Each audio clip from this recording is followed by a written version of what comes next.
it might be one or two people's favorite time of the week. I really have no way of knowing. It's once again we're doing Ask a Rabbi Wednesday.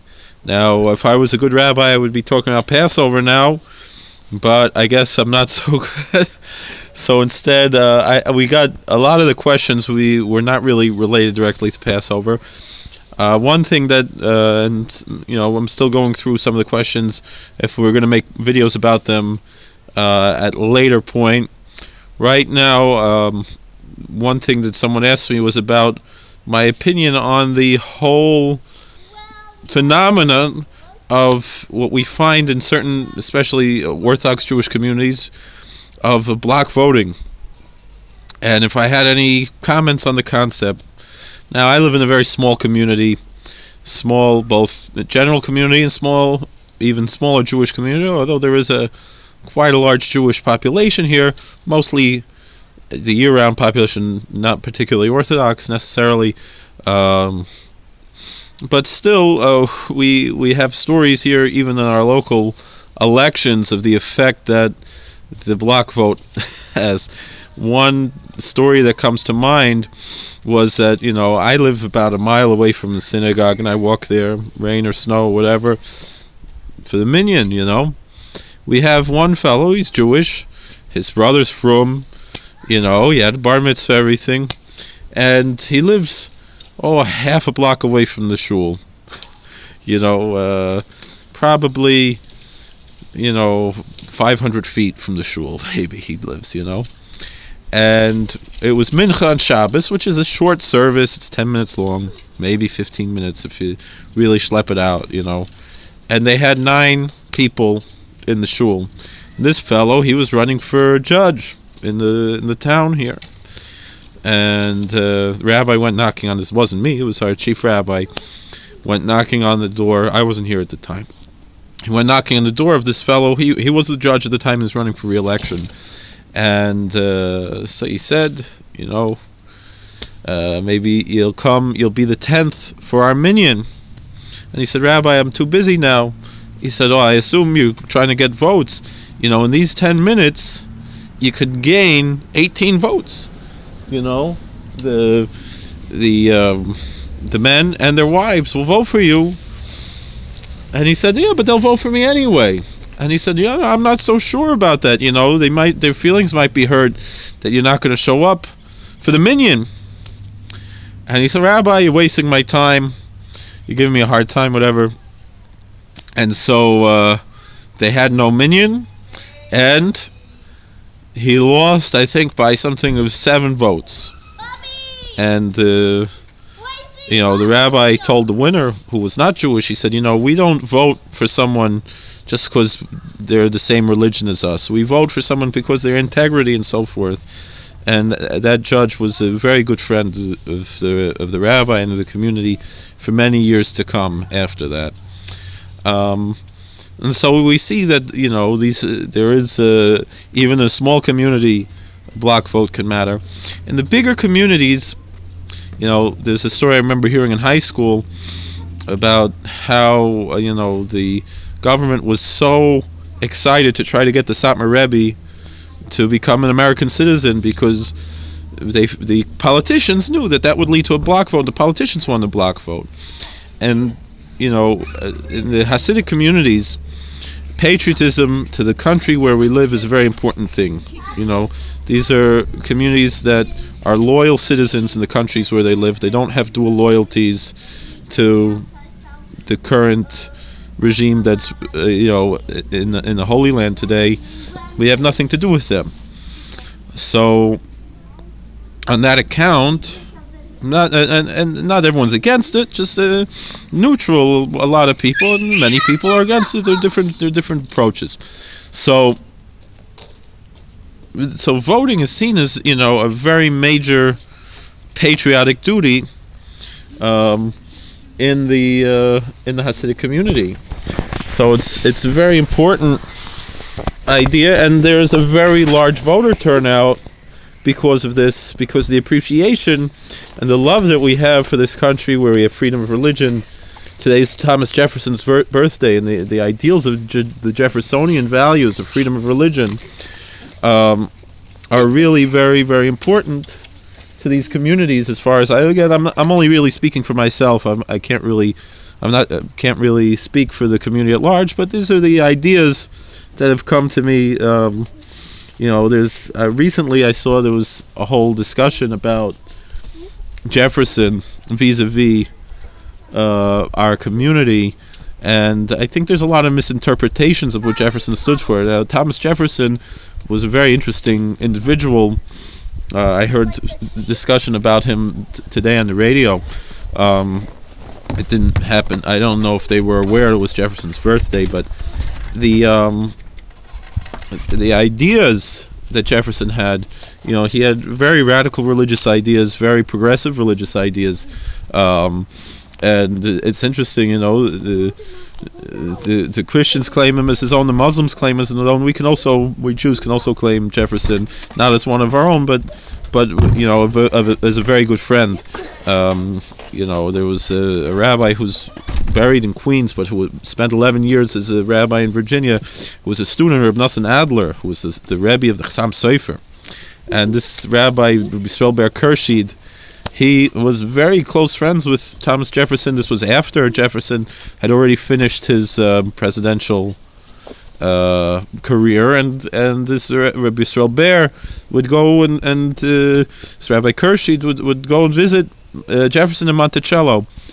And there's a big misunderstanding about what Jefferson wrote in a private letter to the Danbury Baptist Church about the term what he called the wall of separation between church and state. Now, that's a term that does not appear in the Constitution, not in the Bill of Rights. The Bill of Rights is part of the Constitution, of course. It's amendments to the Constitution. And many people have erroneously misinterpreted it. One of the few people who really understood the ideas of the Constitution and the originality of the Establishment Clause was the late Justice Scalia, who we spoke about in a video a few weeks ago after his passing. And it's unfortunate how there's such misunderstanding among constitutional so-called scholars, and so I can't imagine that Jefferson was talking about on a local level. He was talking on a national level in general, although yes, on the local level there is a separation also, but the separation is to protect the churches from the state, not to protect the state from the churches. And that's why he was writing to a church that is offering protection from the state, not talking about setting up a school district or something like that is not hurting anyone else. In fact, it's actually preventing hurting with other people. And in fact, if anything, that wall of separation is strengthened by an institution like the Kiryas Joel School District. And if you would look in East Ramapo, that would be probably the best solution, is to divide up the school district into maybe 2 or 3 new school districts, and that would solve all the issues of no taxation without representation and so forth. Now, I wanted to reflect a little bit more on the idea of the block vote. Now, the block vote on local level does wield a certain amount of power, but not always. On the state and national level, it really, I would say, wields almost no power, because and the thing about these voting districts is that they're so obvious because of the high concentration of particular groups. It really damages the community. It leaves them vulnerable to the point where they're really forced, and part of it is fear, it's lingering fears from Europe and so forth. They're really forced to vote for whoever's going to win, in the most part, especially in the state and national. In the national elections, there's not so much, visibility that it really makes a difference. But on the state level, for sure, for example, the governor's race, a community like, say, Kiryas Joel is forced to vote for whoever's going to win, even if they dreadfully disagree with a lot of their values of that candidate and maybe would have much more in common with the opposing candidate. They have to vote for the winner. Now, does that reflect that, yes, there might be certain things they're in favor, but there's very few things. The old Mario Cuomo, the late Mario Cuomo, he when he was addressed about these things, he said, these people, they don't ask very much. When you think of other constituencies, there's usually, he said, they'll be asking 80 to 100 things every year, and they'll get 20 or 30 of them. And this is a group that asks only 2 or 3 things a year, and they know how to do it. But that's that's what he says. I don't necessarily think that that's really what's behind it. Although he's right, they don't ask very much. There's very little they ask for compared to many other groups. But there is a lot of hatred, especially the media fueling it, particularly because the media has opposition against these communities, particularly Curious Joel, because of Curious Joel's vocal opposition to Israel and Zionism and their patriotism toward America. The media, which is very pro-Zionist and run mostly by pro-Zionist secular Jews, these type of things, will they'll find them offensive, and so the media has a very strong strong position against this. But the power of the black vote is not very strong, really, and they really seek to limit their power as much as possible. One thing that was pointed out, Curious Joel never ran a candidate for anything outside their, for they could have won. They never ran their own candidates for anything outside their village. They have separated the school district, separated the library district, separated the fire district, all kinds of things, to be independent and not to be a burden on others. So they really seek out to not be a burden on others, and they're trying as much more and more to lessen that. And I hope that eventually they'll become their own town or city, so they can totally divest from the town of Monroe and have even less friction between them and the rest of the community, and that way we can hope that we can live in peace and to live up to Jeffersonian ideals of freedom of religion and live and let live, and really live in a peaceful way. God bless you. Thank you. And if you enjoy our videos, please like and share. If you have questions, particularly questions in Jewish law and philosophy rather than politics, I'd much rather have than this. And these are just my own reflections. They don't represent anyone else but me. And I don't even maybe necessarily agree with everything I'm saying. I might be using hyperbole for the sake of entertainment purposes and so forth to get more views. But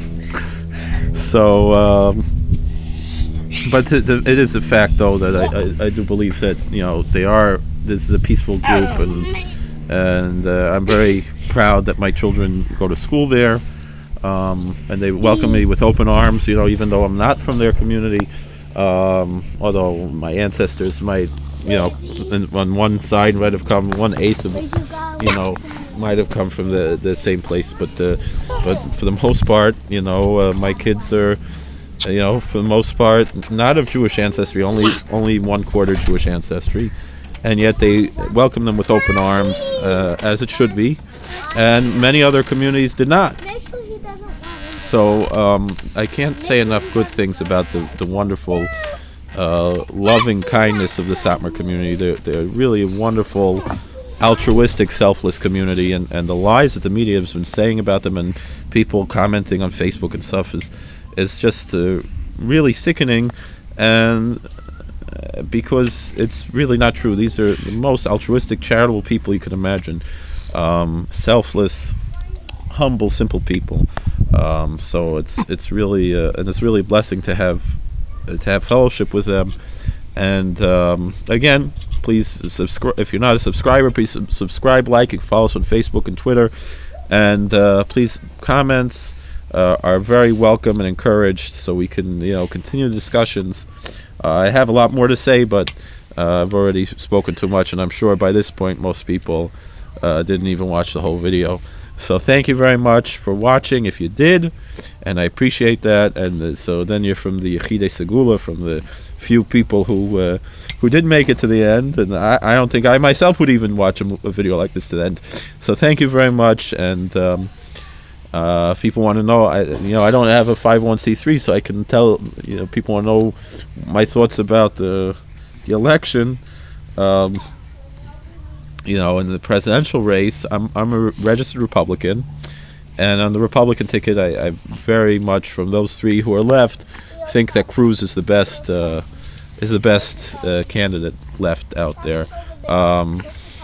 I strongly urge anyone who is registered Democrat to vote for Bernie Sanders, even though I would always say I would never vote for a Jewish candidate, and I think it looks bad, but he's enough away from his Jewish identity that I don't think he'll reflect badly on the Jews, and